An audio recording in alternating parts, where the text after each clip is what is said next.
take your best shot. Is that all you got? I'll take your best shot. I walked out of the doctor's office. I thought, man, he's just not listening. By this point, I started to have some bumps on my neck. And he just said it's an infection. It didn't add up to me. I walked out to my truck. It had snowed a little bit. And then I noticed, I went to get in my car, and there was something on the hood of my truck. And I tried to look at this. It just made me pause. And I don't know, what do you see? All I could see was two crosses. Two crosses. That must be something about the crossbred formation on the hood with the heat of the engine, with the amount of snow and the timing. But I've had this truck for years. I've never seen this before. So it caught my attention. I thought, man, someone's sending me a signal. You know what? I've been getting signals for years. That's why I've been looking.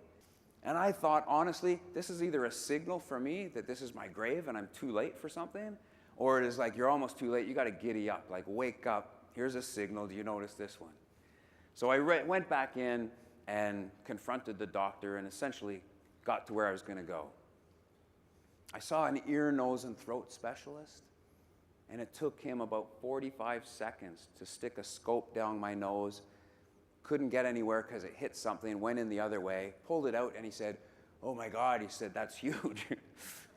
He said, 45 seconds, he said, there's a really big mass there. It's been there a long time. You've got cancer. And I said, thank you for sugarcoating that for me. Breaking me in gently here.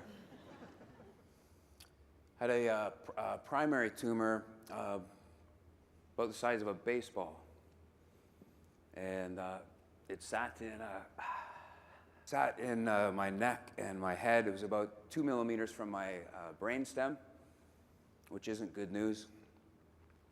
And then it had spread through my lymph system because I had such astute doctors over 5 years. So I had about a 25% odds to survive and make through 3 years. So I was fitted with a mask for my head and neck to hold me down. You get kind of burnt up on the inside and outside. It gets uncomfortable. It holds you down so you can laser all of the tumors, the primary tumor in the neck and the head and the face and the mouth and so on. Most of the cost was on the inside. The outside got off pretty scot-free. I got burnt up. That's a pretty picture. I had to take my shirts and cut them. It was like I was in like an 80s Flashdance movie or something. I tried to get that style going again. And then I would take the part that I cut off and I'd make things for my headbands and wristbands, and I'd go to the cancer agency, and like, nobody would get into it. But I tried.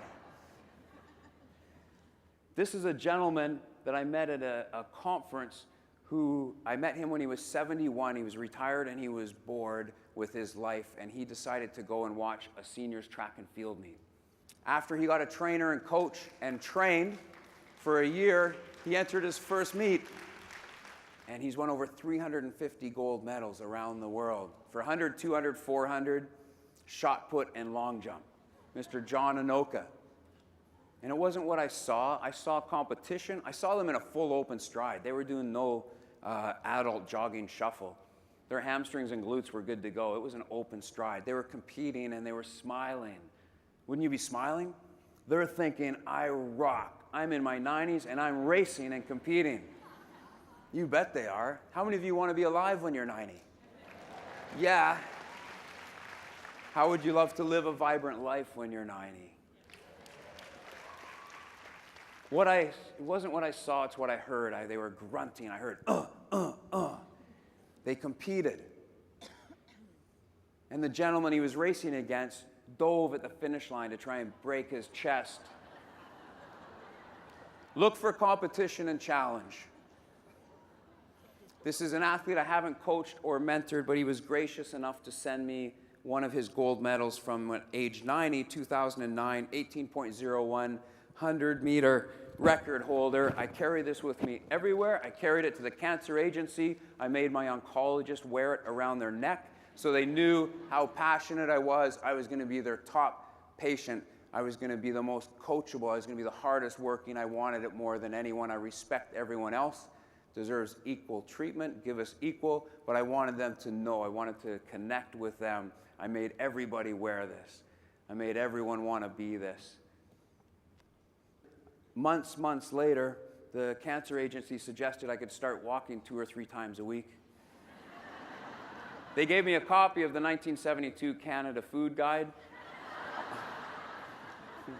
Honestly.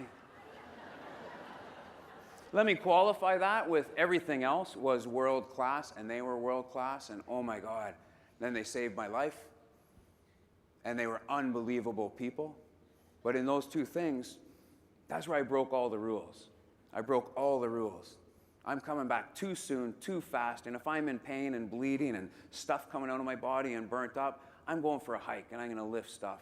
And it hurts like hell, but that's got to be better for my body than sitting still. So this was the theme of, I didn't do this day 1, but I did it pretty quick. This is how we go for a jog. Come and visit my team. They'll take you for a jog. Today I will give everything I have. What I keep inside, I'll lose forever. And you have to be ready to do that. This is what you see when you enter our gym, our sport conditioning center to work out. This is something to anchor to.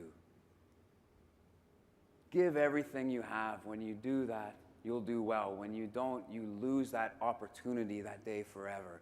This is an anchoring statement. I carried with it in cancer. You need to be your best when your best is needed. That's what Twist Conditioning is about. That's what today is about. That's what CamFit Pro setting us up for our clients is about. To challenge yourself to be your best when your best is needed. Rep by rep, experience by experience. But a lot of people, they wake up grumpy. They don't have a sense of enthusiasm and passion. They get on that assembly line, they get in their car, they drive to work, they sit at their desk, they come home, they watch TV, they play video games, they go to bed, they go to the grocery store and they buy fake food. There's hardly any real food in the grocery store anymore. And it's like they're kind of living beside real, authentic life. And in some ways, we're progressing with technological advancements, which are really cool. In other ways, we're getting further removed from an authentic, real, genuine, engaged life, yes? You that are involved in forward-thinking exercise, it's interesting. From the science and art, you're sort of innovative in that way, but we're really in an old-fashioned business. We deal with the body and physical movement where you have to use more than your thumbs, and there's social engagement. I think over time with technological advancement, you will be more in demand over time. Not only the need for fitness, but because people are going to crave that. They're going to love your home. This is a conviction statement of I will that came from Twist and Under Armour and IMG, TRX, the groups that we were in, BOSU, the people that built that community. So I'm going to ask you 3 questions. If you believe in it, your answer is I will, and I want to hear it with the level of conviction and meaningfulness of your life you have. You can whisper it, you can yell it. For your house being you and your family and your health and those important around you, will you protect your house? I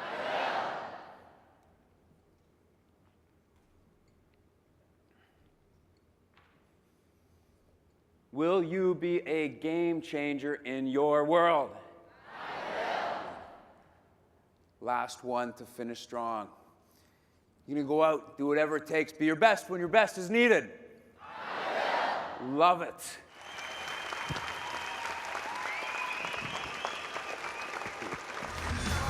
I'll take your best shot. I'll take your best shot. I'll take your best shot.